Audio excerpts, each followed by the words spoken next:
Vou autorizar. Perfeito. Estarei aqui para servi-los. E agora, Ó, com você, professor Paulo. então, pessoal, boa tarde a todos novamente, a todas. Agradecemos aí a Fabrícia Machado, né? Agradecemos a professora Lucélia também que fez esse contato, né? Eu acho que quando as pessoas têm objetivos comuns, né? De contribuir para que os profissionais se conheçam melhor, para construir uma sociedade, né? Mais justa, mais humana, mais fraterna, acho que as diferentes áreas podem contribuir, né? Uma pode aprender com a outra.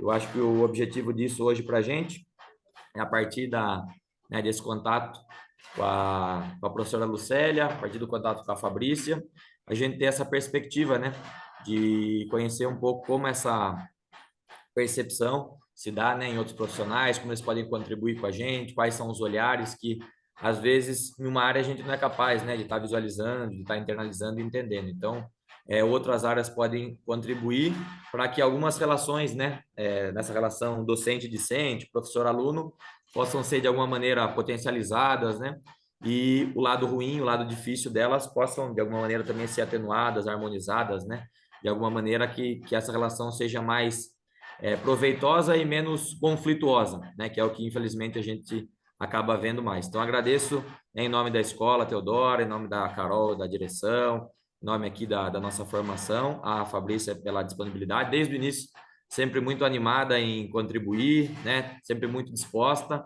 o que eu acho que é uma coisa muito bacana, né, do profissional, quando alguém já se predispõe assim, de maneira voluntária, de maneira solícita, falar, não, eu vou estar junto, quero contribuir, quero somar, quero ouvir, quero conhecer, né? Conversou com a direção da escola, alinhou, depois conversou comigo, conversou, então quer dizer, a gente vê o empenho, a vontade, né? A dedicação, esse entusiasmo, não é? Que vem lá do grego, que é vontade de querer realizar as coisas, né? Então, acho que é muito bacana esse movimento, a gente agradece muito mesmo e acho que vai ser muito proveitoso aqui para todos nós e é um outro olhar, né? Acho que quando a gente se permite ter outras perspectivas, a gente amplia e sai da nossa zona de conforto, né? Da nossa zona que a gente já está acostumado e habituado e passa a perceber que outras percepções também podem contribuir, podem somar, né? Então, agradeço aí. Você quer conhecer todo o grupo aqui e passando cada um para você conhecer? Pode ser? Quero, quero, quero. E assim, primeiro, professor Paulo, eu quero te agradecer a fraternidade, a simpatia, a disponibilidade também, o espaço, que eu estou tirando um espaçozinho aí de vocês, e eu espero, do fundo do meu coração, com toda a minha bagagem, e a minha intenção, porque a nossa intenção chega antes da gente, e a minha intenção chegou antes para você, ficou bem claro que você descreveu bonitinho a minha intenção, vontade de ajudar mesmo, contribuir, fazer um mundo melhor, somar com vocês e trazer conhecimentos que eu acho que podem ser novos para vocês. Então, eu estou muito feliz. Então, quando tu passar aí para os professores para falar, para vocês, quatro, cinco, não sei que vocês estão aí, eu queria pedir uma coisinha só na hora que vocês se apresentassem. Me Uhum. diga mais ou menos o nome, mas se puder falar três pontos fortes, bem do que você falou, assim, potencializar nossa força. Então, eu queria ouvir três pontos fortes de cada professor, mas tem uma regra. A gente vai falar, vai fazer um contrato, tem uma regrinha. Eu vou falar três pontos fortes meus e tem que ser bem rápido. Se eu pensar no segundo, daí só vale um, tá? Depois eu explico por quê. Por exemplo, eu sou alegre, amorosa e impetuosa, intensa. Então eu falei três bem rápido. Se eu falar assim, alegre e ok, passou. Daí fica só com um. Pode ser? Pode ser? Para eu conhecer. Tá bom. Então eu vou começar. Eu sou o professor Paulo e três características poderiam ser sinceridade, alegria e dedicação. Assim, mais ou menos? Yes, yes, Aí nós yes. vamos para a próxima aqui, ó. Eu vou tentando levar aqui, ó, para chegar nos professores aqui, ó. Andréia, aqui a professora vai se apresentar aqui, ó. Oi, tudo bem? Eu sou a professora Andréia, professora de História. Aham. Sou criativa, sincera e colaboradora. Ótimo. A próxima. Obrigada, Andréia. Obrigada, Paulo. Oi, tudo bem? Eu sou a professora Cleusa, de Geografia. Eu sou persistente, amorosa e alegre. Ótimo. Perfeito. Próximo lá agora, Renatão. Boa tarde, eu sou Boa tarde. Renato. Acredito que eu seja articulado, de alguma forma de bom trato e dedicado. Ótimo. Obrigada, Renato. Próximo aqui. Eu sou a Paula, professora de filosofia. Eu sou positiva, criativa e acho que... Pensou, perdeu. Consegui as regras do jogo, né? É a regra, é isso. Obrigada, Paulo. Obrigada, Paula. Lu. Boa tarde, Fá. Eu sou Lucélia, sou professora de Sociologia, eu sou carinhosa, sou sensível e verdadeira. Yes! Perfeito! Gratidão a todos vocês. E eu vou dizer porque agora eu me apresento para vocês, vocês viram ali um pouquinho. Por que eu pedi isso? Que vocês pudessem, de uma certa maneira, me falar quais são as características positivas e os pontos fortes. Já é comprovado cientificamente que a gente passa muito mais tempo. Nós temos, para vocês entenderem, 86 bilhões de neurônios, e cada neurônio, olha só, 86 bilhões, cada neurônio que a gente tem, ele faz 10 mil conexões, redes neurais. E o nosso cérebro é programado para pensar em coisas mais difíceis e ruins nossas do que as positivas. Por que é que ele faz isso? Porque ele foi programado para a nossa sobrevivência, para ver o que tem de medo, de perigoso, de ruim e etc. Por isso que nós temos que treinar, pensar em pontos positivos da gente. Para quê? Para que a gente seja um agente de inspiração e de transformação para os nossos alunos. Mas vocês estão de parabéns. Vocês deram os 3 pontos positivos muito rápidos e se validaram. Isso é um bom indício, né? É uma boa fonte para mostrar que vocês também podem fazer isso com os alunos e isso vai ser muito legal. Mas deixa eu contar para vocês, então, um pouquinho quem sou eu. Eu me chamo Fabrícia Machado, eu sou uma psicoterapeuta somática, eu sou, entre isso, eu fiz pedagogia igual a vocês, mas eu não terminei a pedagogia como vocês terminaram. Então, vocês estão acima de mim nessa história da pedagogia.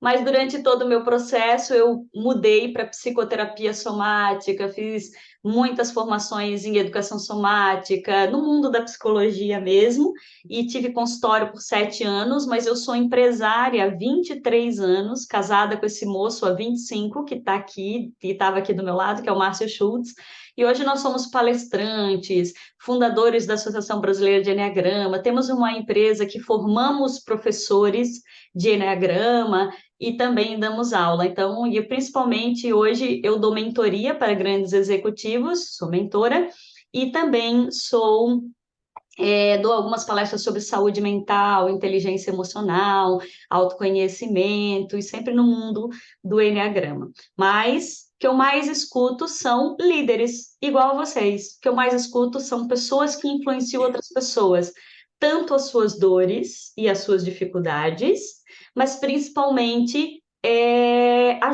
o meu trabalho é ajudar os líderes a descobrir mais seus pontos fortes para desenvolver o seu poder pessoal e aumentar a sua autoestima e também reconhecer as suas fragilidades. Para que vocês entendam o que isso tem a ver com a relação professor-aluno, eu já vou explicar. Mas, quanto maior o meu autoconhecimento sobre as minhas fragilidades, mais adulta eu fico. E quanto mais eu valorizo meus pontos fortes, que eu tenho a força e a fragilidade dentro de mim, todos nós temos, eu escuto milhares de gente, das mais poderosas ou das mais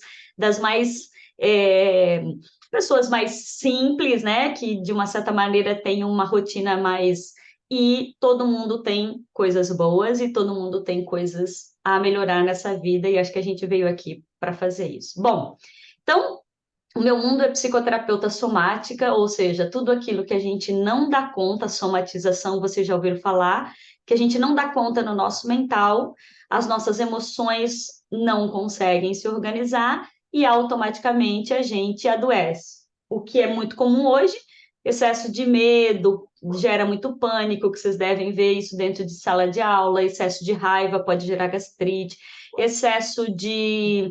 Quanto mais, por exemplo, um aluno sente raiva, mais ele produz cortisol e mais ele vai ter um movimento estressado. Quanto mais ele tem medo, porque ele passou vários problemas essa semana na casa dele, com o pai, com a mãe, com vários tipos de abusos que eu vou falar, mais ele vai produzir adrenalina, mais ele vai produzir ansiedade, mais ele vai querer estar nas redes sociais e mais ele vai ter dificuldade de ser um aluno do jeito que às vezes a gente sonha ter em sala de aula, que é estar ali super ávido, ouvindo a gente, feliz para aprender aquilo.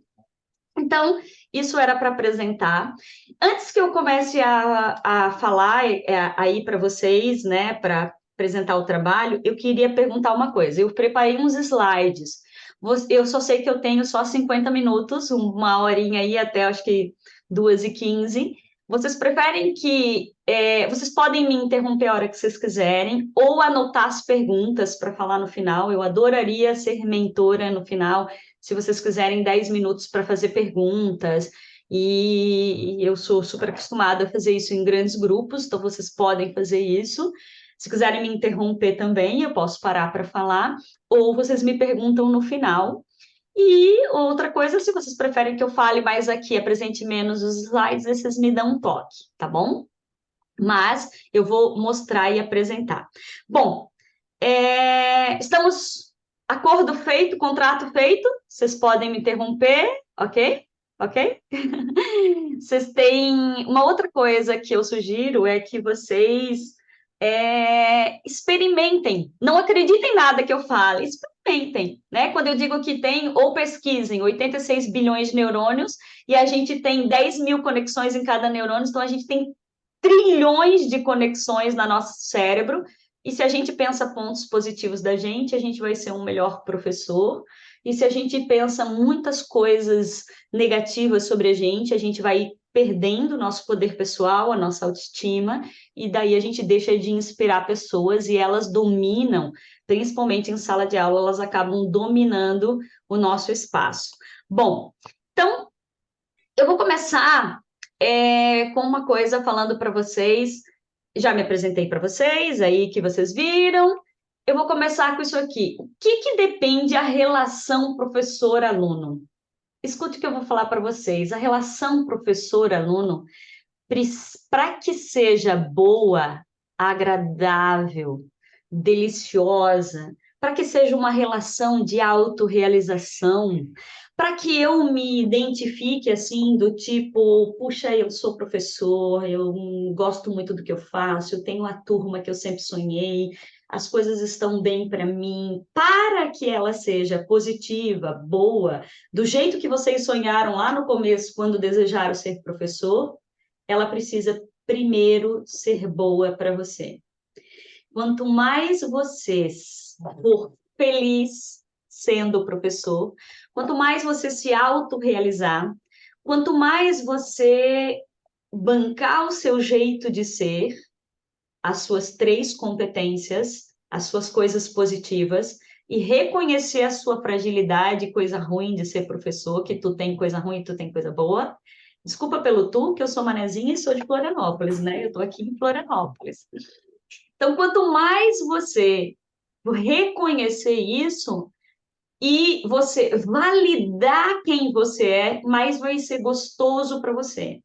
Então, para que você consiga uma boa relação com os alunos, precisa ser gostoso para você primeiro. Precisa primeiro você dizer, puxa, agora eu estou dando a aula do jeito que eu queria, agora eu estou me expressando do jeito que eu sonho, agora eu estou sendo como eu sempre quis ser, e agora eu sei quais são os nomes da onde eu sou muito poderoso e poderosa e aonde eu influencio as pessoas que estão me ouvindo todos os dias no colégio. Eu sou boa nisso. Vocês me falaram, carinhosa, sensível, positiva, articulada, sincero, criativo,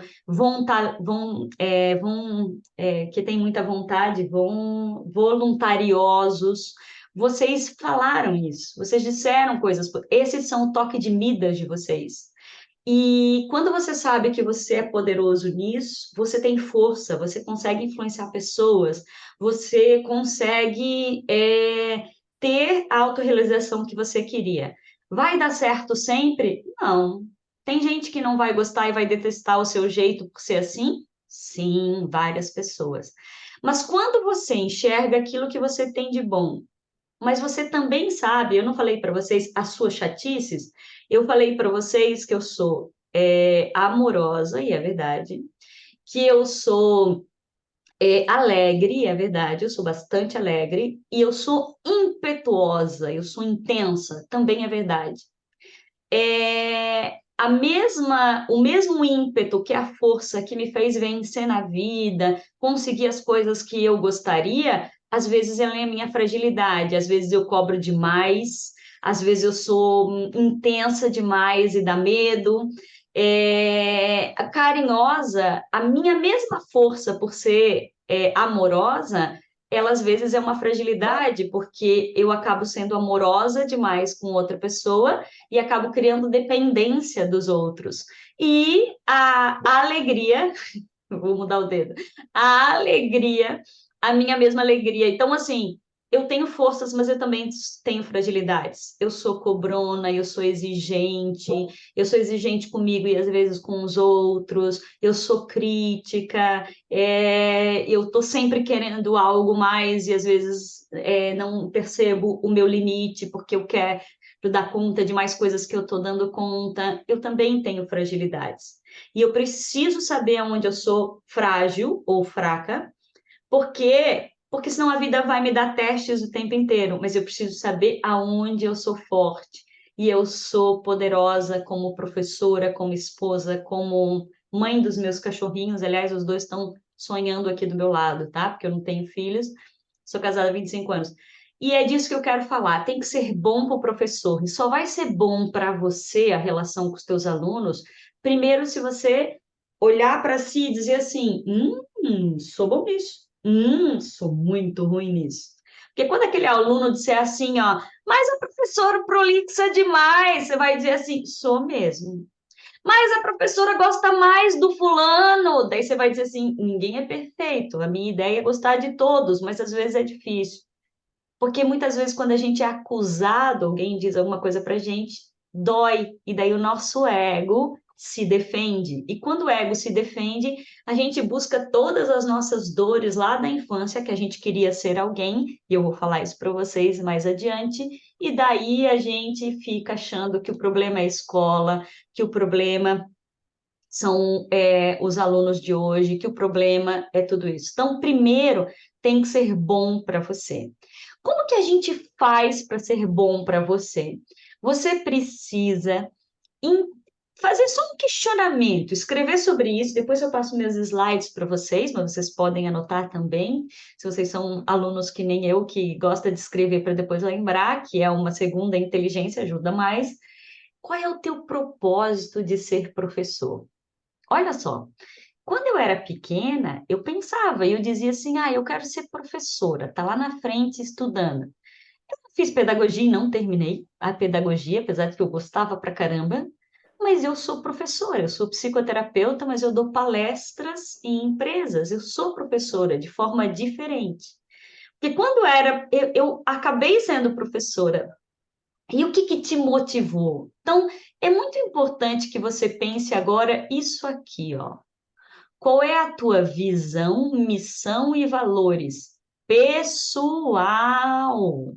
Vocês podem tirar fotos se vocês quiserem também, tá? Mas qual é a tua missão, visão e valores? Deixa eu explicar uma coisinha para vocês em relação a isso.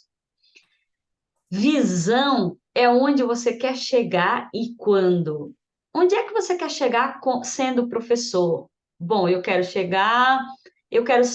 para sempre professor, ou eu quero chegar em 2030 sendo professor dessa escola, sendo professor do segundo grau, sendo a tua visão pessoal. Esquece a missão, visão e valores da Escola Teodora.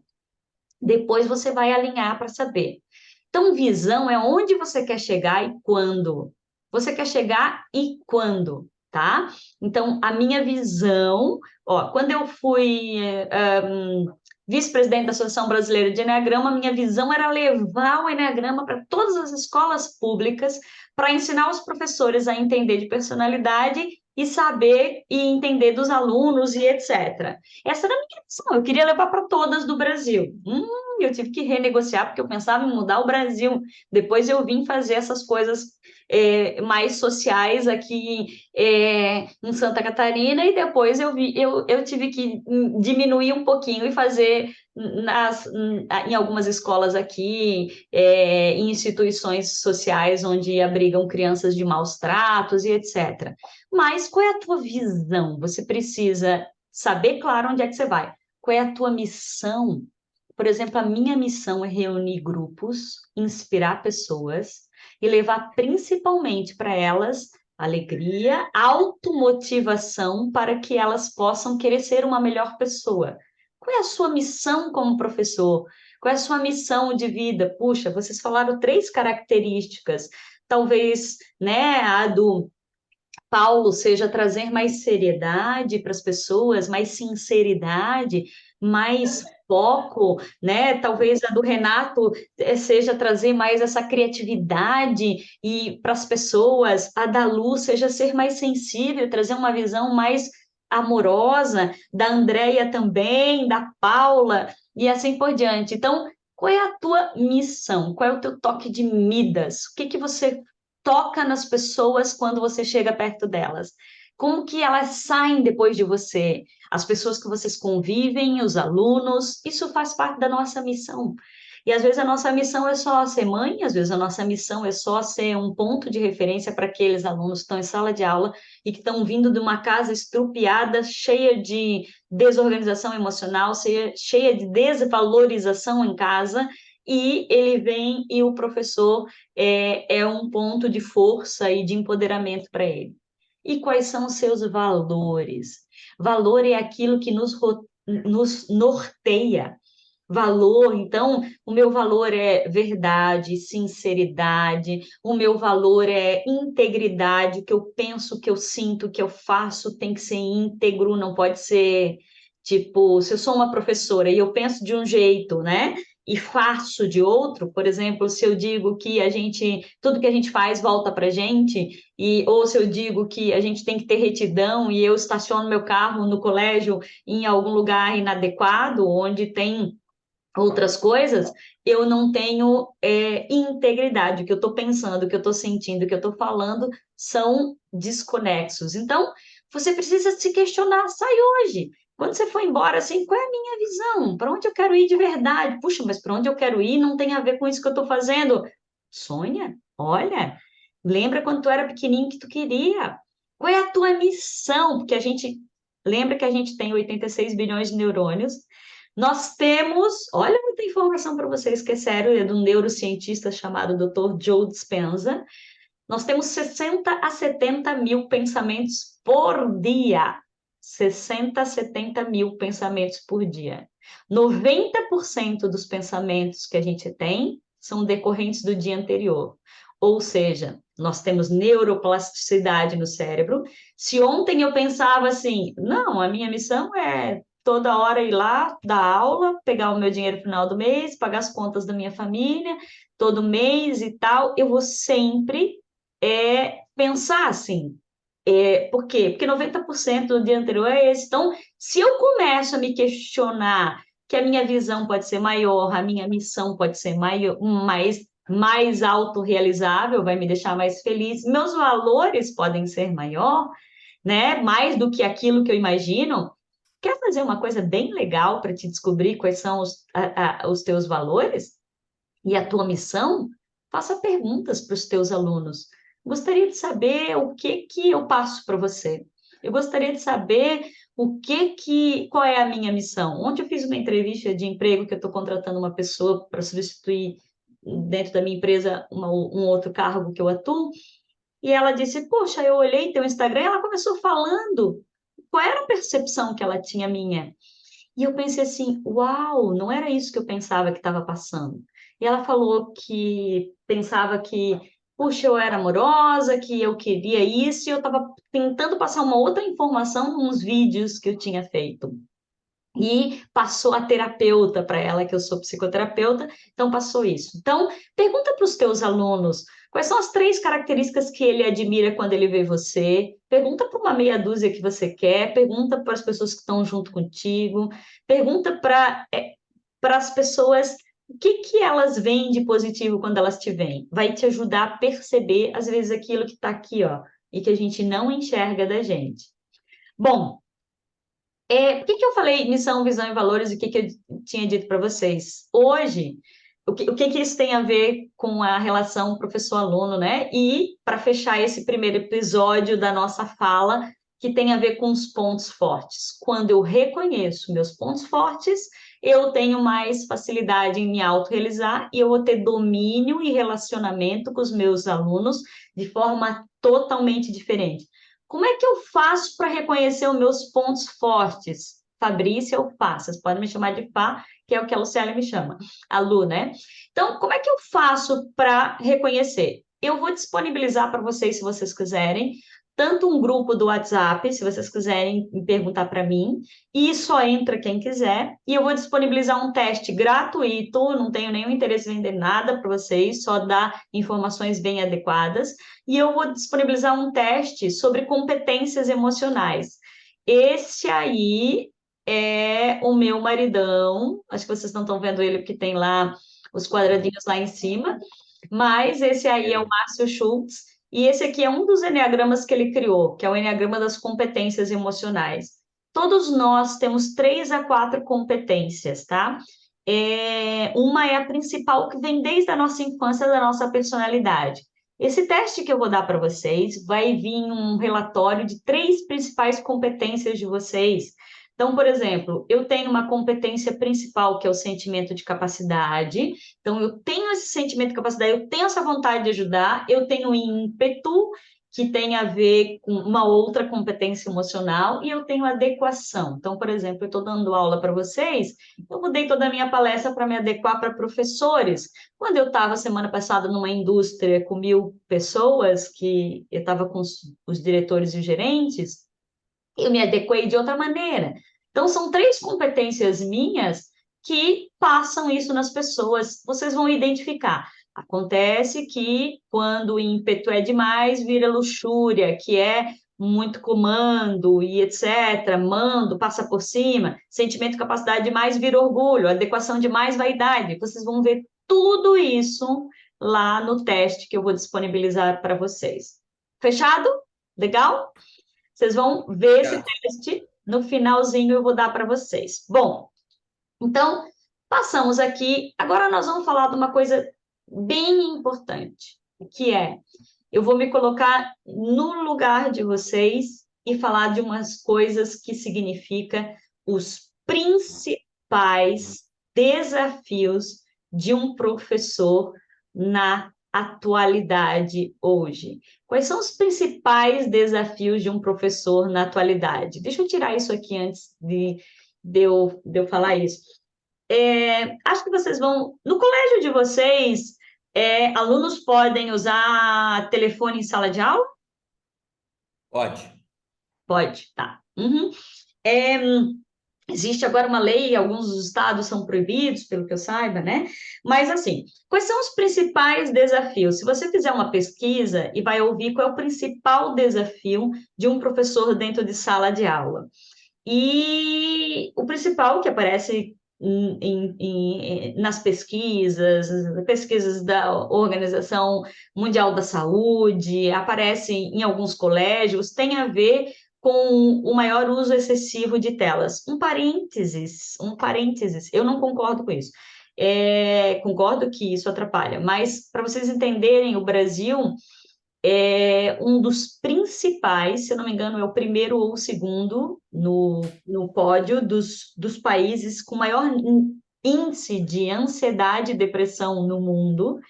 Um aumento de 200% depois da pandemia de ansiedade, depressão e suicídio entre adolescentes. E nós, em média, brasileiros, ficamos 5 horas e meia por dia em acesso a telas, celular, redes sociais, acesso a telas. E isso é um dos principais causadores de ansiedade e depressão. Mas eu não sei se vocês concordam comigo, e eu vou falar do que eu pesquiso, principalmente tendo ouvido milhares de líderes e também professores. Eu acho que vai além do desafio do professor. Acho que o principal desafio do professor primeiro, que ele está sendo muito mais cobrado do que era antes. Segundo, que ele está sendo culpabilizado e julgado, acho que vocês já ouviram falar sobre isso, por um trabalho que precisa ser feito de base, de educação em casa, com a mãe, com o pai. Para vocês terem uma ideia, a nossa personalidade hoje, a estrutura do meu corpo físico, a forma com que eu falo, né? Tudo isso, todo o meu corpo físico aqui, tudo como ele foi estruturado, tem tudo a ver com a educação do meu pai e da minha mãe. Então, o que a minha mãe pensava, sentia, o que a mãe de vocês pensava, sentia e etc., em vida intrauterina você recebia tudo isso, e a tua personalidade ia sendo moldada ali. Se você mamou 1 ano, se você mamou 2 anos, se você não mamou, se mamou de forma muito fria, se você teve toque gostoso, se você teve toque difícil nos primeiros anos de vida, toda a tua personalidade, tudo isso interfere na forma como nós vemos o mundo. Isso não é responsabilidade de nenhum professor, isso é responsabilidade da família. Então, 60% da nossa personalidade, ela é genética, isso é a neurociência que fala. 20% da nossa personalidade é um meio.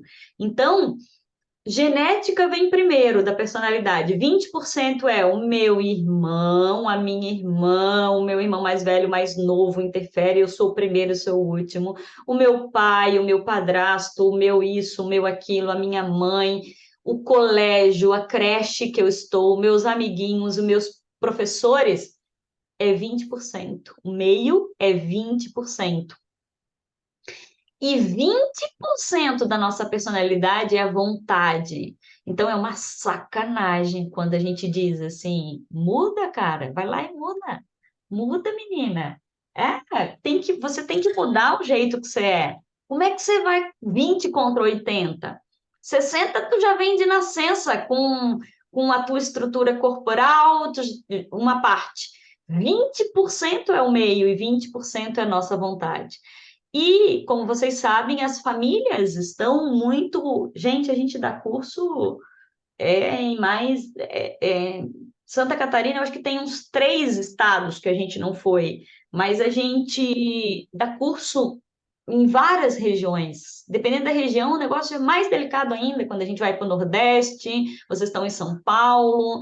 Eu sou hoje voluntária, mas já fui diretora da Casalar Luz do Caminho, onde as crianças são retiradas em lares com muitos abusos, e mães que usam crack até o último dia do nascimento são colocadas para serem adotadas por outras famílias. Então, quando a base é muito desestruturada, quando tem muito comprometimento nas primeiras fases, que são os primeiros 7 anos da nossa personalidade, a dificuldade na adolescência vai ser muito maior, geralmente. Tem gente que teve muita e não teve dificuldade, talvez não tenha aquela dificuldade na relação com você e tenha com ela mesma, mas ela vai ter alguma coisa para poder trabalhar. Ou talvez essa pessoa teve um professor ou uma tia, um tutor que ajudou ela a se empoderar, ou ela mesma, com esses 60% da personalidade, veio com uma vontade de estudar, veio com uma vontade de querer vencer e ficava criando na mentezinha dela. Eu dou mentoria e conheço algumas diretoras de colégio e conheço diretoras e professoras que vieram de um lar difícil e que cresceram na mente, programando a sua mente o tempo inteiro. Eu vou conseguir, eu vou conseguir, eu vou conseguir, para poder, então, não esperar da sua estrutura que era muito delicada. Então, assim, qual é o desafio do professor? Celular em sala de aula? Com certeza, gente, eu dou aula. Eu dou aula. Eu estava dando a palestra agora num desafio que a gente fechou 18 palestras no estado de Santa Catarina para dar aula para coronéis da Polícia Militar. 99% eram homens, tinha geralmente uma oficial militar, coronéis, major, etc. Eu era a única palestrante mulher e eu só tinha 15 minutos no final depois do meu marido. Muitas pessoas me ouvindo, mas quando eu estou dando aula ali, quando você pega assim 100 pessoas em sala, 5 estão olhando o celular, ou ali na frente, isso tu já percebe que aquela pessoa já ali não está presente, né? Então, o celular é uma delas, mas o medo de falar. E os professores que estão sendo filmados, e às vezes utilizando aquilo que ele não poderia ter falado, segundo as pessoas, ou aquilo que ele fala vira contra ele, ou uma brincadeira que ele diz, isso aqui parece tal coisa, isso aqui parece tal coisa, que para ele não tinha uma conotação ou racista ou preconceituosa, e ele hoje vira uma super rejeição, né? Dentro da sala de aula, pode virar contra ele, segundo a ansiedade do professor. Outra coisa que é muito difícil é o professor ter que lidar com a criança que vem, aquela criança que ele sabe que está deprimida, que ele sabe que está ansiosa, que ele sabe que daí tem aquele que vem de uma família totalmente desestruturada e ele desestrutura a sala e ele chama atenção para isso, ou ele vê aquela pessoa que está precisando e muitas vezes ele não pode fazer nada. Esses dias um professor me disse ainda, Fabrício, eu não sei o que fazer, eu vejo alunos meus passando a maior dificuldade em casa e eu não tenho como fazer nada, eu não tenho como agir, né? E a falta de estrutura psicológica, que é uma das coisas mais importantes hoje, etc., né? E principalmente, qual é o outro desafio do professor? Os diferentes papéis e personagens. Às vezes a gente pensa que o professor tem que ser só professor. Dentro de sala de aula ele é professor, mas chega em casa é mãe, daí chega em casa às vezes é mãe, às vezes a pessoa tem que cuidar da sogra, às vezes tem que cuidar do neto, às vezes tem que cuidar do dinheiro da família, às vezes tem que lidar com os problemas. São muitos personagens, a gente é professora, a gente é mãe, a gente é esposa, a gente é matriarca, a gente é filho, a gente é irmão, então são muitos personagens, então isso tudo mexe com o desafio do professor. Vocês concordam ou não concordam com isso? Ou não? Faz sentido? Sim. Faz sentido. Então, são os nossos desafios. Bom, mas vamos falar de uma coisa bem rapidinha para vocês entenderem, esses são os desafios. Eu vou falar de uma outra coisa para vocês entenderem que tem a ver com esse desafio e depois de que forma um professor pode, isso foi o que eu acabei de falar para vocês, que forma um professor pode inspirar. Nós precisamos, para a gente entender aluno e poder melhorar a relação com o aluno, nós temos que entender sobre 4 tipos de egos. Todos nós temos 4 tipos de ego. O ego infantil, eu já vou explicar para vocês. O ego adolescente, o ego adulto e o ego maduro.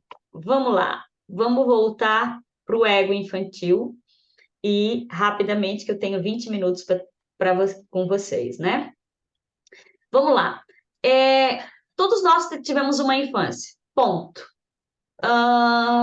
Grande parte da nossa personalidade está lá na nossa infância. Nós tivemos uma criança que, teoricamente, era para ser feliz, era para estudar, era para ter mais direitos do que deveres, mas era para ter regras claras, era para ter respeito pelos pais, era para ter alimentação e educação. Então, Mais ou menos esses são os direitos de quando a gente era criança. A gente vem numa casa, com uma família, a gente tem que respeitar hierarquicamente as regras dessa casa e dessa família, ao mesmo tempo a gente tem que receber amor e a gente tem que receber deveres.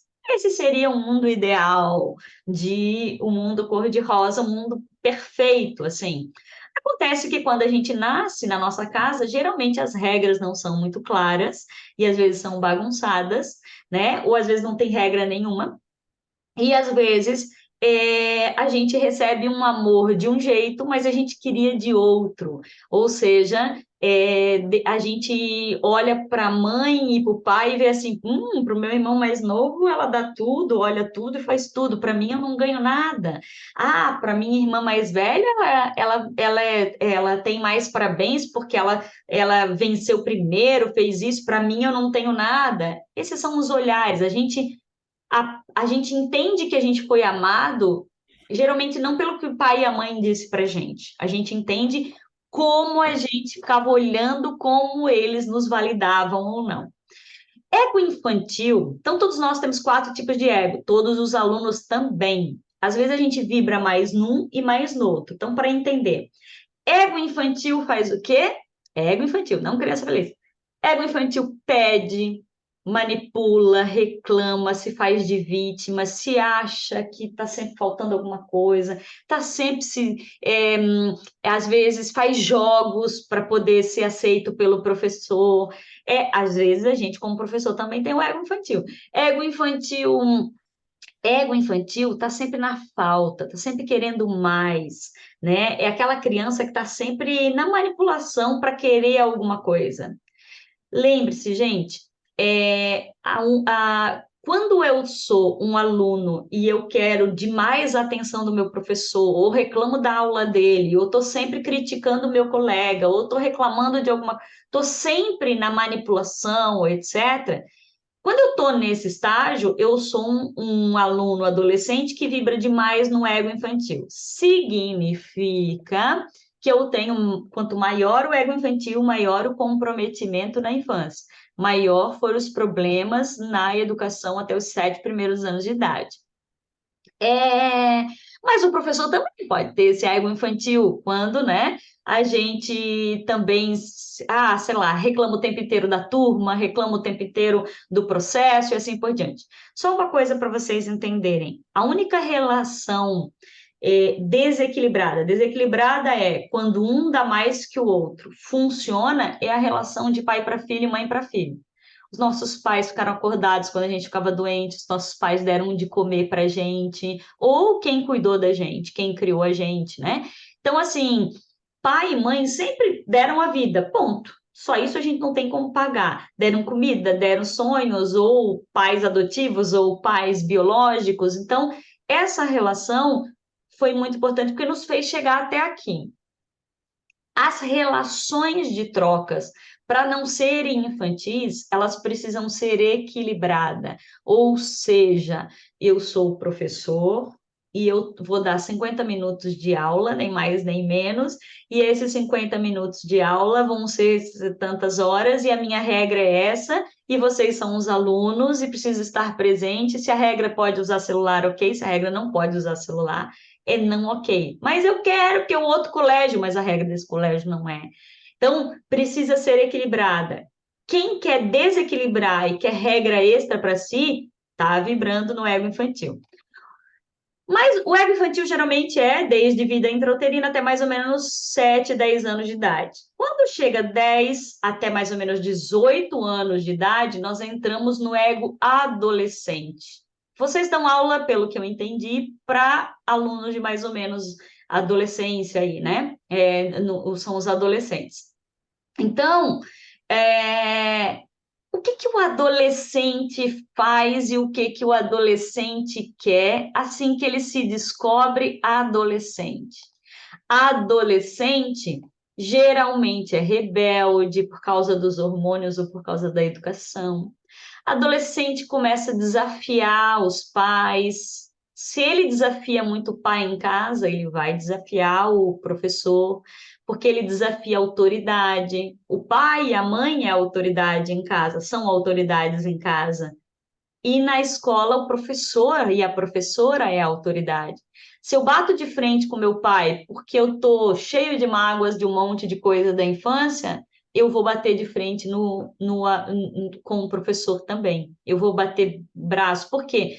Porque eu tô vibrando demais no ego adolescente. Adolescente quer o quê? Ser aceito pelo grupo. Então, ele vai fazer de tudo para ser líder ou ser tudo que aquele grupo está fazendo. Então, o ego adolescente é o ego que faz com que a gente compita, falei certo, professores? É o ego que faz com que a gente entre nesse processo de competição, é o ego que faz os alunos entrarem nesse processo. Se a gente também começa a competir com quem está na sala de aula, nós estamos também nesse processo de competição, que não é a tarefa. A tarefa do professor é liderar. Vocês são autoridades em sala de aula. O desafio é como ser autoridade, mostrar que tem a ver com os pontos fortes que eu falei, com o poder pessoal, e esse é o nosso desafio. Então, a nossa tarefa é mostrar o nosso empoderamento, fazer esse processo e mostrar que a gente é autoridade em sala de aula. Quando a gente sai dali, a gente vira outras coisas. Mas em sala de aula, a gente tem que fazer isso de forma harmônica, sem criar um desconforto e de uma forma onde a gente possa apresentar os nossos pontos fortes. Então, adolescente é isso. Então, faz parte da adolescência ter isso.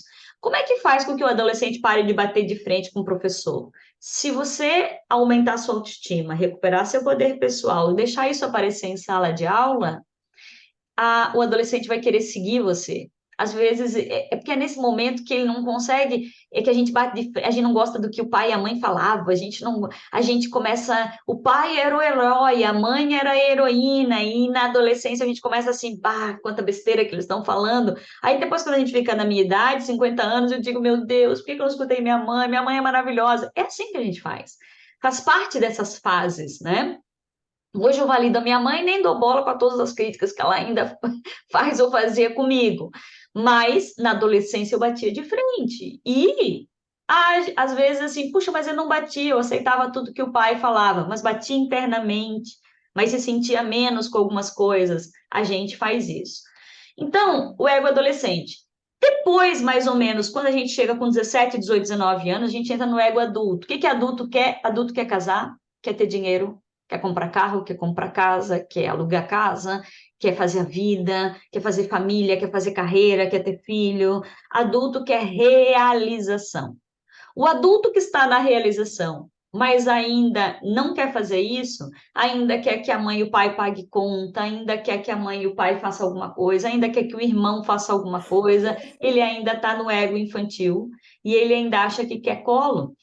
Então, os adolescentes de agora estão indo para o processo do ego adulto. E o ego maduro, que eu vou tentar ser mais rapidinho com a minha palestra, e o ego maduro tem a ver com o legado que a gente quer deixar. O que é o legado que a gente quer deixar? O ego maduro aonde é o meu toque de Midas? Qual é a minha contribuição de servir? Você já ouviu falar daquelas pessoas que dizem assim: olha, eu já trabalhei, já fiz isso, já está tudo certo, já dei todas as minhas aulas, eu já fiz o que era para ser feito, agora eu vou fazer trabalho social, agora eu vou ajudar na igreja, agora o padre está precisando de mim, agora eu vou lá no grupo de bote, agora eu vou doar o que eu tenho de valor. Agora eu vou ajudar as pessoas por vontade própria. Eu quero deixar o meu legado. Quando a gente entra no ego maduro, que geralmente é dos 40 em diante, a gente quer fazer algo pelo outro de forma genuína, sem envolver dinheiro e etc. Por que eu estou dizendo isso? Onde você vibra? Em que momento do seu ego você está? Valide isso. Agora eu estou no momento de construção, agora eu estou no momento do maduro. Em que o meu aluno está vibrando, esse aluno está vibrando demais no ego infantil, significa que deve ser muito difícil o que ele tem na vida pessoal dele, significa que ele tem vários enroscos com o irmão mais velho, com a irmã mais nova, com o irmão mais velho, com a mãe, com o pai, está doendo, por isso que essa pessoa não se sente amado. Fabrícia, Ah, posso fazer uma questão? pode, eu só tenho mais 10 minutos, né? Não, tranquilo. Ó, por exemplo, o que que eu queria colocar? Quando você fez a, né, a descrição, né, essa interlocução entre as formas de ego, né? Eu, Uhum, por exemplo, eu me enxergo, né, dentro da sua descrição em todas as formas de ego, porque uhum, há coisas que eu gosto bastante, por exemplo, que no sentido mais, como você falou, infantil, né? Eu tenho uma coisa, às vezes, mais assim, de me colocar, às vezes, no mundo da criança ali, em algum sentido, ou quando eu estou vivenciando uma experiência com outra criança, eu gosto de tentar partilhar a partir do que ela sente, a partir de como ela se movimenta, a partir do que ela observa. Então, às vezes, eu me transporto um pouco nesse mundo. Por exemplo, a coisa do ego adolescente. Eu me sinto, às vezes, ainda um tanto quanto rebelde, eu questiono muitas coisas, eu acho que o mundo não é como ele poderia ser. Então, às vezes, eu tenho um pouco essa coisa da adolescência, vamos assim colocar, né? E aí, do ponto de vista do adulto, também tem essa perspectiva, né? De um ego de tentar construir uma família, de tentar edificar algumas coisas. E também me sinto em outros momentos com um ego mais maduro. Então, também gosto muito de trabalho voluntário, então fiz muitos anos. Trabalhei também numa casa de menores com pendência judicial, fiz trabalho filantrópico na universidade, participei de cursinho comunitário, criei no meu município, tive uma movimentação com relação a trabalho voluntário com cinema, de levar cinema para comunidades carentes. Então, assim, eu me vi em todos. Quando você foi narrando, eu não consegui nem me enquadrar em nenhum e nem, digamos assim, de uma maneira, né, dizer assim que a minha faixa etária está adequada com uma ideia. E como que a gente, de alguma maneira, digamos assim, consegue, porque, assim, o que que eu sinto às vezes? Como se eu não me enquadrasse, entendeu? Em alguns momentos. Então, como professor, de repente, existe um modelo ideal que um bom número de pessoas vai acreditar, por exemplo, em termos de pesquisa, do que é ser um bom professor, o que é ser um bom profissional. E eu, como você disse, né, você falou, eu não concordo que as telas sejam o maior problema. Eu também não concordo que exista um modelo. Eu acho que o modelo ele é muito mais abrangente do que algo que eu possa definir, porque ele precisa se enquadrar em diferentes realidades, né? O modelo Paulo na rede particular é diferente do modelo Paulo na rede pública, porque as cobranças são diferentes, as exigências são diferentes. O modelo Paulo na universidade é diferente do modelo Paulo em Piedade, porque é outra cidade, é outro convívio, são outras pessoas, aqui nem minha família, lá não tinha. Então, quer dizer, a gente tem muito disso do ambiente. E aí você parte do princípio, né, de que muito da gente, como você colocou, né, vamos supor, 60% da gente já veio em alguma medida. E como que eu uso, então, esses 40% para conseguir, de alguma maneira, me identificar mais? Eu acho que seria essa a grande questão. Como eu consigo enxergar a que mundo eu pertenço, onde eu estou, de fato, né? Dentro da estrutura, né, que você desenhou aí para a gente, descreveu, como eu consigo, de fato, me enxergar para, depois disso, caminhar no sentido que você falou, né? Enxergar, então, o meu potencial, enxergar, então, a minha força, né? Vislumbrar onde eu posso, né? Ser leão e inspirar outras pessoas a enxergar também isso. E depois, claro, isso vai impactar não só no meu lado profissional, mas no meu convívio com os colegas, né? Eu vou inspirar a ideia do PEI, né? Da Escola de Tempo Integral, é você ser um replicador, ser um embaixador da rede, né? Isso está lá no programa de ação. Então, quer dizer, a gente, quando se sente empoderado, quando de repente se enxerga, se visualiza, né? Se estrutura, de fato, você é capaz de, então, ser exemplo, ser modelo, ser inspiração. Só que para isso, às vezes, dentro dos modelos que já existem, eu tenho dificuldade de visualizar. É como se eu fosse, né, no Tetris ali, ou no quebra-cabeça, o não encaixável. Só que, ao mesmo tempo, tem uma arrogância minha dentro disso. Porque eu acho que ser não encaixável é que é o modelo. Porque eu acho que quem se encaixa se reduz, se limita, de alguma maneira estabelece uma relação que está fechada. E eu não gosto de ser esse corpo fechado, eu gosto de ser o que está sempre em movimento, o que vai continuar, né, numa espiral de crescimento, de transformação. Se eu me adequo, se eu vou no modelo que desejam, se eu entro no encaixe que a escola quer, que o governo quer, que a direção da escola quer, aí eu me limitei demais, aí eu reduzi minhas potencialidades, aí é o contrário daquilo que eu desejo ser, que é alguém que aponta outras possibilidades, que tem né, de alguma maneira, um norte de crescimento, que aponta algum sentido, algum caminho que ainda eleva aquela condição inicial a qual eu estava quando eu cheguei nessa escola ou neste ambiente de trabalho.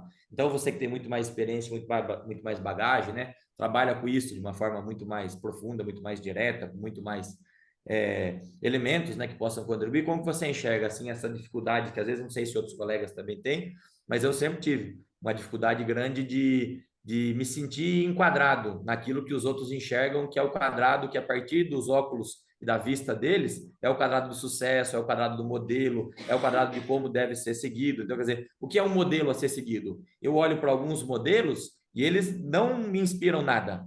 E a outros são modelos fantásticos. Nossa, eu queria ser aquilo. Eu falo, meu Deus do céu, que eu não queria ser aquilo. Mas eu sei que para muitas pessoas aquilo, nossa, vibra, é fantástico, é muito bacana. E outras pessoas, e outros modelos que as pessoas não gostam, criticam, apontam como negativo, eu falo, puxa vida, eu gostaria de um dia chegar naquele modelo. Quer dizer, aquele é um contraventor positivo. É de alguma maneira alguém que consegue romper certos limites que aquele quadradão não consegue e inspirar uma camada de pessoas e de crianças que também já não consegue mais se inspirar dentro do quadrado, que também já não consegue mais vislumbrar entusiasmo. Então, a aula, às vezes, do quadrado vira um monólogo. E, às vezes, a aula do fora do encaixe acaba servindo para outros encaixes que, às vezes, não encontram as suas pontas, daqueles professores que só recebem, né, a ponta do tamanho certinho, né, perfeitinho, enquadradinho, certinho. Então, quer dizer, como que a gente lida com isso? Primeiro, como você falou, né, para a gente mesmo, para depois, de repente, conseguir colocar isso para os colegas, né? Ou, de repente, em casa, como você falou, ou os alunos, né? Como que você vislumbra essa perspectiva? Primeiro, achei mega parabéns para ti, Paulo, teu nível de autoconhecimento, autodisposição para se enxergar, para ver sua validação, olhar suas fragilidades, reconhecer ela. Isso aumenta a tua autoestima e te dá poder pessoal. Eu não estou te vendo, mas você está me vendo, né? Então, assim, isso te ajuda muito, isso, tá? Essa é uma coisa. Segundo, eu sou muito parecida com você. Se eu estiver com criança, eu brinco com meus cachorrinhos como se fosse criança. Não é isso. Se eu estiver com um adolescente, eu tenho um ego questionador. Eu não aceito nada, eu questiono tudo que você pode imaginar. Eu sou uma psicoterapeuta, então eu questiono, inclusive, as pessoas que eu atendo, que são pessoas, às vezes, com opiniões bem formadas, bem estruturadas, e assim por diante. Então, assim, a gente precisa ser criança, não dá para a gente ser ego infantil. Criança, em alguns, ter a nossa criança feliz, ter o nosso jeito de brincar, lidar com a vida, ser solto, ser descontraído, isso é saudável. No ego infantil, a gente não é saudável. No ego infantil, a gente se sente mal, a gente se critica, a gente se cobra, se lamenta e acha que o problema está fora, entra num processo de vítima e toda vítima não muda nada. Porque a vítima sempre vai ter um algoz, então ele vai estar sempre no processo de vítima. Você não, você vai para as crianças, brinca com elas e entende o mundo delas. Pronto.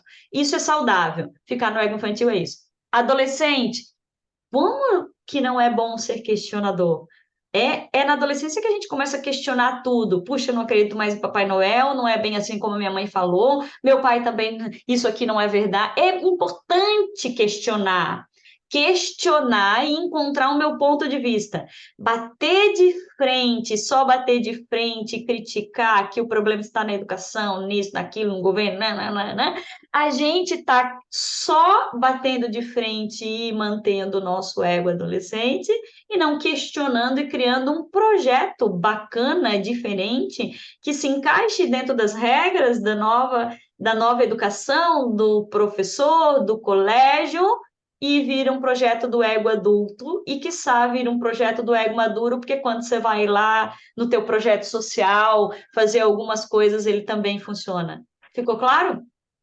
Sim, sim. É como eu falei, assim, nós temos pontos fortes e pontos frágeis. Nós temos o ego adolescente e nós temos o ego questionador da adolescência. Esse é positivo, o adolescente que bate de frente com o professor e só quer bater de frente e brigar como uma birra, ele está batendo de frente com o pai, com a autoridade que ele tinha problema. Tá certo você bater de frente com aquilo que te colocar, bater de frente, questionar aquilo. Hoje meu marido estava falando uma coisa de um curso que ele tem, que é a gestão de conflitos, né? Conflito é necessário para evoluir. O adolescente vai ter. Confronto deixa a gente preso naquilo e a gente não sai do lugar. Entende? Eu posso conflitar e encontrar. Respondi para ti? Sim, sim. Então, assim, o que tu tens que fazer? Continuar isso, só não se perder no meio disso. E criar o teu próprio projeto para que você questionar mesmo, porque tu quer ser um agente de transformação, tu quer fazer educação melhor, tu quer ajudar, tu quer inspirar esses alunos, às vezes, que não tem nenhum modelo positivo em casa e você pode ser um desses modelos para ajudar eles, você quer fazer isso. E isso está muito perfeito. Desde que você não fique muito no ego infantil e magoado quando alguém te diz que esse projeto é uma porcaria e não vale nada, desde que você não bata de frente e desista ali porque a pessoa, né, vai persistir, vai para outro lugar. A gente só não pode parar no meio do caminho e ir para o ego negativo, a gente tem que ir para o ego positivo. Faz sentido? Sim, claro, claro. E posso fazer uma. Quantos minutos eu tenho? Porque daí eu vou editar aqui a minha palestra, que eu ia entrar no processo de autoestima. Eu acho que é. 2h15. Acho que mais uns 10 minutos dá para concluir. Depois a gente abre para algumas perguntas, alguma coisinha no final, pode ser? Pode ser, pode ser, pode ser. Vocês vão dar aula, né? Também. Pode ser. Não tem problema, pode ser. Eu ia falar para vocês uma coisa bem importante para a gente finalizar, que seria o processo de autoestima e poder pessoal. Muito importante que vocês pensem o seguinte: a nossa com o alto para dentro, estima, ela pode ser alta com L ou ela pode ser baixa. A minha autoestima é muito errado quando a gente diz assim, poxa, aquele professor ali tem uma boa autoestima, porque ele fala, tem coragem. Não, nós não temos autoestima alta em 100% em todos os âmbitos da nossa vida. Eu posso ter uma autoestima muito boa como professora e dar o meu melhor como professora. Eu posso ter uma eu posso ter uma autoestima baixa como mãe. Eu não tive filhos, eu posso ter uma autoestima alta como filha, eu posso ter uma autoestima baixa física e não gosto do meu corpo. Eu posso ter uma autoestima alta, sei lá o quê, com dinheiro, com todos os âmbitos da nossa vida, relação com o irmão, relação com o trabalho. Então, a nossa autoestima é a estima que eu tenho de mim mesmo.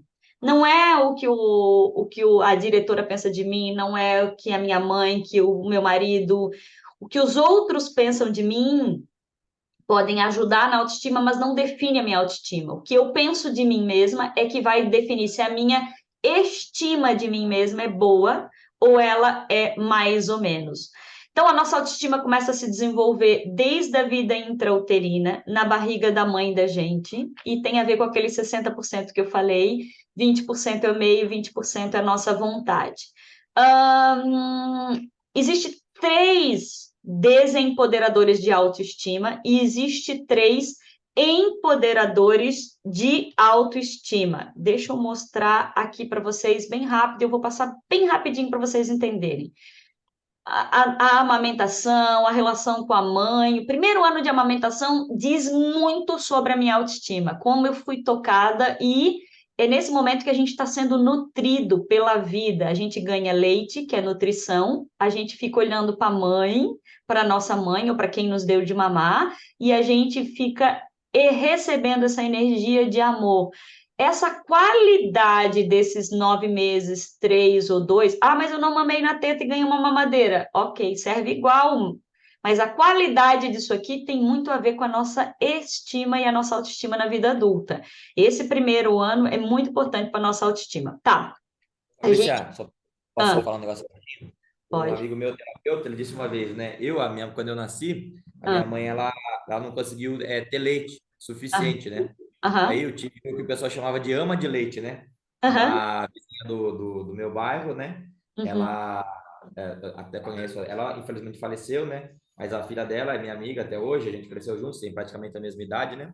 E aí, a minha mãe narrava, né, um fato que era muito interessante. E aí eu contei isso com um colega um dia, ele é terapeuta, fez uma análise, né? Ele falou que isso tinha a ver, tipo, eu ter vivenciado essa experiência, tinha a ver com a forma como eu me relacionava com os outros. Então, quer dizer, o meu olhar mais empático, ele disse que tinha uma relação com essa vivência que eu tive lá, mesmo que eu não soubesse que eu tinha tido isso.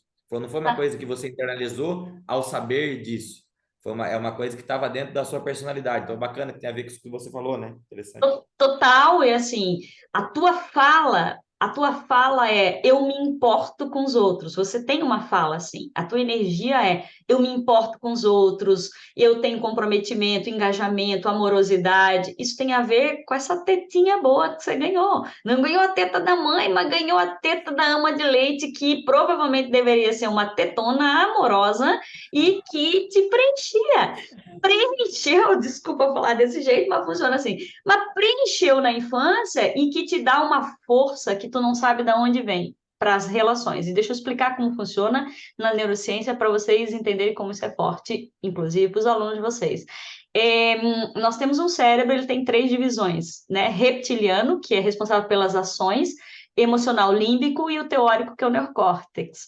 Quando a gente está até mais ou menos os 3 anos de idade, nós não falamos e nós não lembramos das coisas, mas o nosso cérebro reptiliano, as nossas células estão desenvolvendo e super reproduzindo, e elas têm memória emocional. Então, você tem uma memória da teta boa. E isso fisicamente, e isso veio para o teu subconsciente, que tu não sabes o que é, mas você provavelmente deve gostar de toque, deve gostar de abraço e deve ser um bom abraçador, porque teve isso no processo, mas tu não sabe de onde vem. Então, você se sentiu seguro no contato, você teve essa segurança, e tudo isso é pele, é reptiliano, entende? É nosso cérebro. Só que o emocional, então, o cérebro, só que o teu límbico ia sentindo. Então, tu estava sentindo bom ou ruim. Então, hoje, na vida adulta, talvez tu sinta bom ou sinta ruim.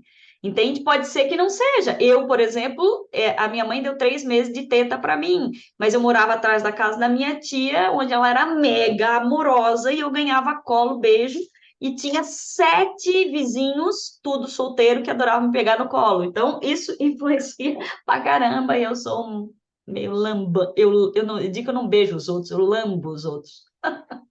As pessoas que falam isso também. Olha só, faz sentido, Paulo?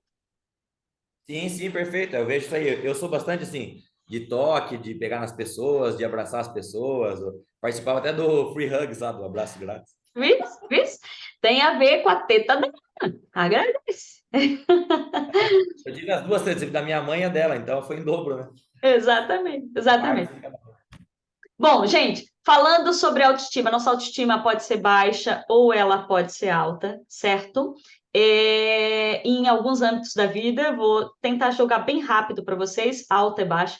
Existe, para vocês entenderem, 3 desempoderadores de autoestima. O primeiro desempoderador da nossa autoestima são mágoas, dificuldade de perdão, relacionamentos tóxicos e o que a gente ouviu falar sobre a gente mesmo. Tanto dos amiguinhos, principalmente do pai, da mãe, do irmão mais velho. Você não vai dar nada na vida, você não consegue. Do jeito que você faz, você é muito gordo, você é muito feia, você é muito magro. Os irmãos mais velhos fazem muito bullying com os irmãos mais novos, pela falta de paciência, né? Ou você me enche muito o saco. Então, relacionamentos tóxicos sem perceber, ou essas coisas que irmão bullying faz. Então, aquilo que a gente ouviu sobre a gente mesmo, principalmente na infância, está guardado no subconsciente, a gente nem lembra mais. Mas toda vez, por exemplo, se eu tinha uma mãe braba que sempre falava muita coisa, toda vez que eu encontro uma diretora braba e quer me dizer o que eu tenho que fazer numa empresa ou no colégio, eu automaticamente vou sentir que ela vai baixar minha autoestima. Eu vou, provavelmente, ela não, eu vou baixar a minha autoestima porque eu estou projetando nela essas coisas. Segundo desempoderador da nossa autoestima, e pequeno, médio ou grande, todos nós temos abusos infantis sem perceber. Pai e mãe têm culpa? Nenhuma. Se teve um pai ou uma mãe abusador de alguma maneira, tem mais um aqui, eu esqueci de botar para vocês porque eu editei uma palestra, mas Ou teve o abuso físico, apanhou demais injustamente, o psicológico, seu merda, seu isso, seu aquilo, seu João, ninguém, seu isso, abuso de negligência, ninguém me via, ninguém me olhava, ninguém falava comigo, ou o famoso abuso sexual. Segundo, desempoderador de autoestima, eu tenho que correr. Decepções e perdas que nós vamos ter a vida inteira. Gente, nós temos, às vezes, pode ser pequenininho, por exemplo, pequenininho. A gente não percebia. Psicológico. Eu estava no Dia dos Pais dançando lá na casa, meu irmão chega para mim, psicológico, diz assim: pô, a Fabrícia continua alegre, se não fosse ela, aqui não ia ter festa. Mas estás gordinha, né, minha irmã? Mas estás gordinha. Então a gente tem essas coisas sem perceber e teve a vida inteira, isso acontece. Decepções e perdas. A gente perde pessoas, amores, dinheiro, saúde, e geralmente a gente pensa onde eu errei. Ou as pessoas que foram abusadas ou tiveram essas perdas pensam assim, ó, por que fizeram isso comigo? Quando a gente pergunta essas coisas, a gente dificilmente vai em busca de uma coisa para melhorar. A gente precisa perguntar, tá bom, o que eu faço com isso agora? Isso me aconteceu e o que eu posso fazer? Então, assim, a outra coisa são os 3 empoderadores da autoestima. Eu falei de 3 destruidores, 3 empoderadores. Onde é os teus pontos fortes? O que você tem de bom? Você é um bom ouvinte, você é artística, você é educador. Inteligência emocional, o Paulo deu um bom exemplo para a gente. Ele falou dos pontos fortes, da dificuldade dele. Ele tem uma lucidez psicológica. Ele sabe onde ele é ruim, mas ele sabe onde ele é bom. Isso é inteligência emocional e isso faz grande parte da nossa felicidade e gratidão, né? Por que que gratidão? Gratidão não conversa com a invalidação. Então, a gratidão é um terceiro ponto positivo. Eu vou mandar para vocês lembrarem. Que eu quero terminar dizendo isso? Gente, tudo que a gente mais quer na vida, vocês vão discordar de mim imediato e talvez depois vocês vão perceber isso aos poucos. Tudo que mais a gente quer na vida é ser amado. Ah, Fabrícia, que piegas, não tô nem aí se vão me amar. Os alunos não vão me amar mesmo, não é bem assim, eles não conseguem amar nem a vida deles. Tudo que a gente mais quer na vida é ser amado. Tudo que a gente mais queria na infância era ser amado do jeito que a gente era. E a gente ia buscando referência com o irmão, com a irmã, com o pai. A gente ficava olhando essas questões do pai, da mãe. Tudo que a gente quer na vida é ser amado. Só que a gente dizia isso na infância, ou a gente queria um abraço, a gente queria um amor. Quando a gente vai chegando no ego adulto, a gente vai dizendo assim, não, eu tenho que me virar, porque eu tô sozinho, eu tenho isso, tudo aquilo. Mas daí a gente quer ser aceito pelo que a gente é. A gente quer ser aceito pelo marido e pela esposa. Quando eles começam a criticar a gente fica bravo, porque a gente não se sente mais amado. A gente quer ser aceito no trabalho, eu quero dar minha palestra e eu preferia que vocês gostassem da palestra, mas se lá na frente vocês disserem, puxa, gastou, passou do horário, não sei o quê, não sei o quê. Isso vocês têm o direito, tá lá no meu Instagram, botei essa semana, o meu marketing botou, as pessoas têm o direito de não gostar das nossas coisas, mas nós temos o dever de nos amarmos. As pessoas têm o direito de não nos amar e não gostar da gente, mas nós temos o dever de nos amarmos. Então, a gente precisa ouvir a opinião dos outros e entender que isso é só uma opinião, não faz parte daquilo que eu penso sobre mim mesmo. Agora, se a opinião do outro está afetando tanto que eu, significa que o que eu penso de mim é muito mais negativo do que positivo em muitas coisas. E daí, por isso, eu não me sinto amada. E daí, por isso, eu não me sinto valorizada. Nós fazemos projeções emocionais o tempo inteiro. O tempo inteiro, inteiro, inteiro. Então, assim, para finalizar, como é que a gente faz para ser um agente de transformação em sala de aula e inspirar as pessoas? Estimule o seu aluno a vir em busca do ego adulto. Ego adulto é tudo que eu faço, eu sou responsável por aquilo que eu penso, que eu sinto, que eu faço. Isso é responsabilidade. Estimule o ego adulto e não o ego adolescente. Deixe claro as regras de sala de aula e as trocas que vocês vão fazer. Eu vou dar uma aula de 50 minutos, eu vou dar o meu melhor aqui. Talvez eu não agrade vocês e não seja o melhor, mas esse é o meu melhor para vocês. Eu espero que vocês aproveitem, porque esse tempo vai passar e talvez eu possa fazer ou falar uma coisa que possa fazer mudanças. Puxa, Fabrícia, mas eu falei isso para eles, eles não deram bola. Fale todas as aulas. Lembre contratos todas as vezes. Relembre o contrato toda vez que eu estou com um paciente, um cliente meu, eu relembro a regra quando ele esqueceu da regra porque projetou comigo. Deixe claro o tom da sua autoridade, respeitando, inspirando com o seu melhor. Deixe claro que você é uma autoridade em sala de aula. Ensine sobre forças e fragilidades. Se ele reconhecer a sua fragilidade, você é o tutor e o mentor deles, e você falar da tua força, ele vai se inspirar em você, porque ele tem forças e tem fragilidade. E seja um professor mais mentor, mais perguntador. Estimule o despertar desse aluno. Ninguém pergunta para ele em casa, geralmente. Ninguém é um coach, um terapeuta, um mentor. Geralmente é uma pessoa que está sempre criticando, julgando ou invalidando, e você pode ser esse agente de formação. E inspire a sua criatividade.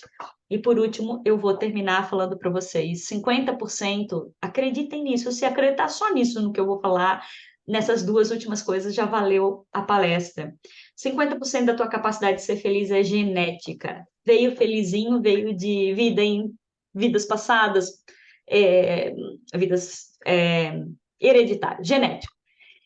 10% é o externo. O colégio que você dá aula é 10% da tua felicidade, a quantidade de dinheiro que você ganha é 10%, o carro que você anda, o ônibus que você pega, a casa que você mora, 10% da felicidade. E 40% da tua felicidade é o teu mindset de crescimento, a tua atitude em relação à vida. Esse é 40% da tua felicidade. Então, eu disse para vocês, eu vou mostrar isso aqui. Primeiro, a gente precisa ter autoestima. Autoestima, estima que eu tenho de mim mesmo.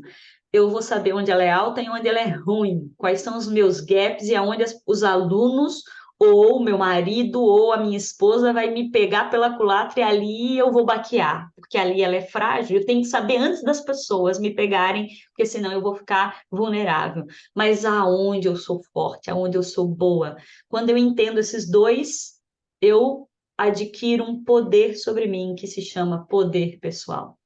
Autoestima é a estima que você tem de você mesmo. Poder pessoal é aquilo que você banca, é quem você é aquilo que você banca em sala de aula. Sou alegre, sou amorosa, mas também sou atrapalhada, sou atrasada, tenho essas dificuldades.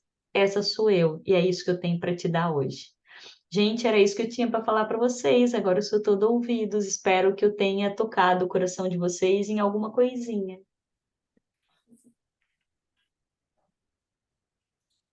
Então, a gente agradece aí bastante inicialmente, né? Antes de encerrar e levar o pessoal para algumas questões. Agradecemos a disposição, né? O entusiasmo, acho que toda a fala muito bem conduzida, né? Organizada, estruturada, né? A gente enxerga de uma maneira clara e objetiva, né? Qual era a sua intencionalidade. Então, isso também é uma forma do professor enxergar a prática dele, né? Quando ele consegue visualizar no trabalho do outro que aquilo tem começo, meio e fim, que aquilo tem um objetivo, que ele tem uma intencionalidade clara, que aquilo é organizado, que ele é estruturado, você percebe que você pode conversar ou divergir, mas você compreende que aquilo está de uma maneira que pode chegar até você.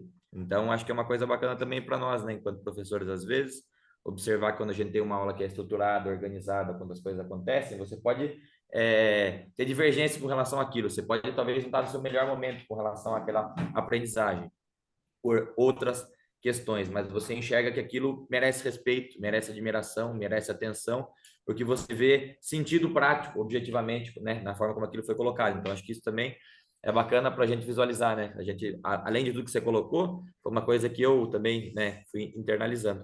O que eu percebo às vezes, que eu colocaria como uma questão para a gente iniciar, é como que às vezes as nossas qualidades, elas tentam de alguma maneira boicotar o reconhecimento das fragilidades, né? Então, por exemplo, eu sou um cara que eu me considero muito prolixo, então eu falo muitas vezes de uma forma não objetiva. Então, eu poderia falar de uma forma muito mais clara, muito mais direta, mas eu dou uns rodeios, eu fico floreando, romantizando. E não é uma coisa que eu faço por querer, é um defeito, é uma fragilidade, uma dificuldade. E aí o que acontece? A minha própria estrutura, ela começa a justificar, passar um pano para mim mesmo, de falar o seguinte, não, mas é bom você ser assim, porque em educação você tem que repetir várias vezes, falar por diversas linguagens, conduzir a narrativa por diversos caminhos. Então, quer dizer, veja, eu reconheço que é uma coisa que eu preciso melhorar, mas na hora que eu tento melhorar, há um auto boicote de que não melhore. Então, quer dizer, que tem umas coisas que são difíceis de lidar, né? São certas coisas, quer dizer, me acompanha há tanto tempo um defeito, uma fragilidade, uma dificuldade, que parece que o meu corpo, mesmo a mente, a cabeça, vai se estruturar automaticamente para falar, ó, você não precisa, imagine, é um defeito que dá para levar, tolere. Então, quer dizer, outras coisas que são piores do meu julgamento, talvez moral, aí essas eu acho mais fáceis de corrigir. Agora, quando são coisas assim que dá para passar um pano, dá para justificar, parece que a gente tem mais dificuldade, né? Eu acho que isso acontece para diferentes pessoas em diferentes circunstâncias, em diferentes emoções, em diferentes comportamentos, em diferentes fragilidades e defeitos. Eu vejo nesse no meu, né? Talvez existam outros comigo mesmo que eu nem seja capaz de enxergar. Esse eu consigo visualizar, né? Que parece que eu não consigo melhorar nisso. Mas eu entendo que devem existir tantos outros que eu mesmo não seja capaz de ter a maturidade ainda para visualizar, talvez mais à frente eu consiga, mas eu vejo que outras pessoas também, né, devem ter tantos outros, assim, que talvez ela enxergue, puxa vida, aqui é um caminho onde eu ainda preciso trilhar, mas quando pega, de repente, o farolete para iluminar aquele caminho, como se iluminasse só 1 metro à frente, né, então aquela coisa de, puxa vida, será que eu preciso enxergar a escada inteira? Se eu só vou caminhar um degrau por vez, né? Então, às vezes, a gente tem essa dificuldade, né? Não sei como que você, que tem mais experiência, pode falar sobre isso, daí a gente passa para os outros aqui também. Tá, então deixa eu responder a tua primeiro, Paulo. A primeira coisa que eu sugiro a você é que você troque defeito por dificuldade.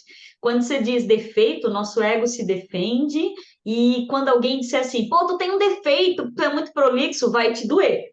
Agora, quando você diz assim, realmente, é uma dificuldade minha, e às vezes eu me auto-boicoto. Tá, essa é uma coisa. Segunda coisa é você se fazer uma pergunta: por que é que eu tenho prolixidade? Eu sou um pouco parecida com você. Então, a resposta, eu já vou te dizer, ela está. Você deve ter mamado muito mais que bastante tempo na infância, né? Resposta lá no peito, né? Oi? Eu mamei bastante, mamei, ó, na minha mãe foi uns 8 meses, e na ama de leite acho que mais uns 8, 10 meses. Quase 2 anos. Quase 2 anos de teta. É aí você, ó, olha para ver como funciona, tá? Você teve, geralmente, quando a criança põe os dentinhos para fora, a natureza está dizendo assim, ó, eu não preciso mais de teta, eu só preciso de cenoura, carne, arroz, batata, feijão, essas coisas. A natureza diz que tu tem que continuar a vida, ficar adulto, né? Tu tem que crescer. Se ainda criou dentinho, já passou pelos 8 ou 9 meses de amamentação e o leite já não é mais sustentável, tem que ir comida, e continua mamando, é como se a gente ficasse fixado na fase oral. E quando eu fico fixado na fase oral, eu não sei por quê, mas eu tenho vontade de estar sempre tem muita energia na boca, ou quer comer muito, beber muito, falar muito, experimentar as coisas. Então, o que você tem é bastante oralidade, que isso te dá uma coisa boa, que é, ó, olha só, a tua fragilidade também é a tua força. Você é um bom professor, você tem vontade de falar, você se estimula, você joga as palavras para fora. É bom ser oral desse jeito. Você poderia ser todas as coisas que falassem muito, que influenciassem pessoas, profissões que têm a ver com isso, até a minha profissão ia ser ótima para ti. Ao mesmo tempo, quem tem oralidade é carente, tem muita carência, tem vontade de ter atenção, tem vontade que as pessoas estejam e segura as pessoas na oralidade. Então, mas eu volto, e daí? Eu também sou igual a você, e estou usando a minha oralidade para dar palestra para vocês. Estou feliz da vida aqui, eu estou 1 hora falando e vocês estão só me escutando. E a oralidade está me fazendo bem. Faz sentido, Paulo? Sim, faz. Com certeza. É isso, Pode visualizar, né? Sim, sim. isso é transformar em poder pessoal, é reconhecer várias e várias vezes. Eu estive com pessoas que provavelmente falaram para mim o mesmo que falam para ti. Tá, eu já entendi, Paulo, edita, vai lá, volta. Deixa de ser prolixo. Hã? É isso mesmo. Vai direto ao ponto, né? Eu sou Pode empresária. enrolar. Eu sou empresária, então eu sempre dei feedback para os meus funcionários. Teve uma época que era 10, uma época que era 7, e eles diziam exatamente o que tu acabou de falar. Vai direto ao ponto, Fá. Pode editar, não precisa botar esses panos quentes antes. Fala. E eu ficava falando e floreando e rodeando, porque eu também tenho bastante oralidade. Muita teta! Me No meu contem qual é a caso, próxima pergunta. no meu caso é pouco, né, Fafa? No teu caso é pouco. Oralidade, ó, mamou demais e ganhou muito amor e muita barda da oralidade, mamou de menos também. Não ganhei mama, não ganhei contato. Daí pode dar uma oralidade repressiva, do tipo assim, eu não ganhei muito no subconsciente, é tudo inconsciente, não, é tudo subconsciente, não é inconsciente. Mas eu não ganhei muito amor, nem muito toque, também não gosto que me toque aqui, me sinto super invadido quando alguém me toca, ou eu não ganhei muito porque ninguém me ama, ninguém me quer, é a mesma versão de forma modificada. O que isso dá para a gente entender? Você pode imaginar o que acontece com os alunos? Na idade que vocês estão com eles estão num turbilhão de grandes emoções relacionadas com isso. Então é isso. Mas o que que tem a ver isso com a gente? O que importa é a gente, aquilo que eu disse no começo da palestra para vocês. Como vocês podem ser felizes, como usar. Vamos pegar o exemplo do Paulo, ele tem prolixidade, oralidade, mas ele tem carisma, ele tem amorosidade na fala, ele tem. Eu digo que todas as nossas falas têm legenda, a gente tem que aprender a ler legenda do outro. Se eu fosse ler, eu falei várias coisas do Paulo aí, sem conhecer ele, porque eu li a legenda da fala dele, né? E a gente precisa aprender a ler a legenda do outro. E a legenda quer dizer outras coisas. E a gente precisa ser bom para a gente como professor, aí a gente consegue inspirar. Eu sou o que eu sou hoje, graças hoje a meus pais. Eles erraram bastante e também ajudaram um monte, deram o que era possível, baseado no que eles ganharam dos pais deles, que foi muito menor. E eu sou o que eu sou hoje por causa de grandes professores. Dos 14 aos 18 eu fui secretária de psicóloga, dos 18 que eram psicólogas que davam cursos, então elas eram professoras. Dos 18 aos 23 eu fui gerente do Instituto de Psicologia, só estive em meio de curso. Eu estudo até hoje. Eu estou inserida em vários cursos, eu faço curso sábado, eu faço curso domingo. Então, o que me formou foram os professores. Os professores mudam muito a gente. E tem professor que fala um monte de coisa chata, mas mesmo assim te mudou. Tem professor que foi muito duro, que disse coisas difíceis para mim, para eu ouvir, e eu me senti extremamente invalidada, mas esse cara também me ajudou. E algumas vezes eu me afastei desses duros, mas aprendi e validei aquelas coisas que eram boas. Algumas até me atrapalharam, mas depois eu resolvi fazer e mudança. Vocês têm um poder imenso com alunos em sala de aula que vocês nem imaginam. Vocês não imaginam. Vocês são alunos em outros momentos, né? É isso, amados, para mim. Mais perguntas? Ou querem nos encontrar no WhatsApp?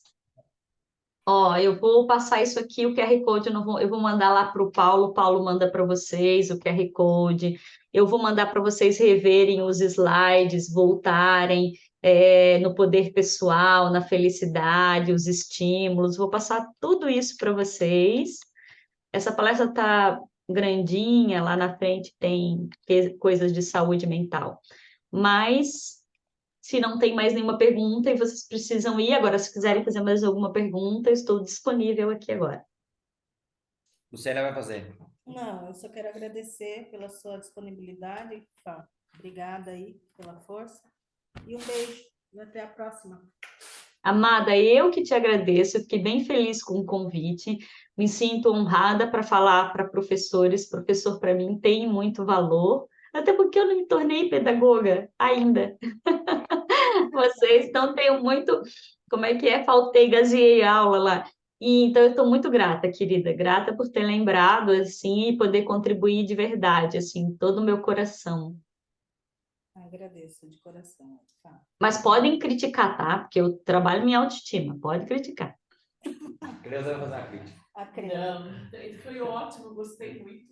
Olha lá, a Creuza quer falar também, cada um depoimento emocionado da Creuza. Fala, Creuza, coloca teu amor aí para fora para eu receber aqui. E a Creuza tem bastante, viu? Ela também vive abraçando aqui, deve ter muita teta também nessa história. Gostei muito, achei muito interessante. Eu acho que é válido, né? São coisas novas, que muitas coisas a gente também não sabe, não tem o conhecimento. E eu acho que muito bom. Muito obrigada, gratidão. Que bom, Creuza, fico feliz, amada. Mas é isso, então, gente. Então, mais uma vez aí agradeço. Quer tirar uma foto? Tá? Ah, vamos organizar, vamos tirar, a gente tira umas fotos aqui que é para divulgação. Adoro a foto. A Lucélia, você viu? Isso que é entrar no ritmo da escola, ela já pensou no registro. Não, porque... É uma pessoa que está dentro do, entendeu? Que manja do negócio. Registrem, me marquem no Instagram, se lá no Story, se puder fazer, viu, Lu? Eu vou fazer o seguinte, eu vou mandar essa palestra e um Instagram para o Paulo e vou mandar um link para um grupo, se vocês quiserem entrar comigo, onde vocês quiserem perguntar alguma coisa, ou quer que eu mande tudo para o Paulo, daí vocês não entram no grupo para não ficar mais um grupo, né? Daí eu posso mandar o teste que eu falei para vocês. Pode mandar para mim, daí eu mando para todo mundo, pode ser? Pode ser, né? Então eu vou mandar aí para ti, você decidir isso, mas me sigam lá no Instagram e marquem, que eu vou ficar feliz aí também. Vamos marcar, vamos falar para a nossa coordenadora aqui, a Josi, que é a rainha do Instagram da escola. Ela vai já dar um jeito de colocar aqui uma relação São Paulo-Santa Catarina, direto aqui. Ela ama foto. Então nós vamos tirar. Foi falado aqui que eu der um spoiler da sua vida, aqui que você ama fotos. Meu Deus, eu tenho mais de 10 mil fotos no meu, eu tenho até, eu pago uma nuvem extra, fotos, vídeos. É uma fragilidade e uma força. Autoestima tá voando, você tá na nuvem mesmo, ela falou. Botei na nuvem. Pode ir lá no meu Instagram, vocês vão ver. Outra coisa, eu gravei essa palestra e eu vou subir no YouTube. Então, se vocês quiserem rever, daí eu mando para o Paulo, daí vocês podem rever. Combinadíssimo? Claro. Ó, tchau, beijo. Aguarda a foto, espera a foto. A foto. Isso. Vamos reunir todo mundo ali embaixo da TV, daí você vai aparecer lá na TV. Como se estivesse presente com a gente. Daí você me manda depois, tá, Lu? Tá. Fabrício. Vamos fazer cara de autoestima, hein, gente?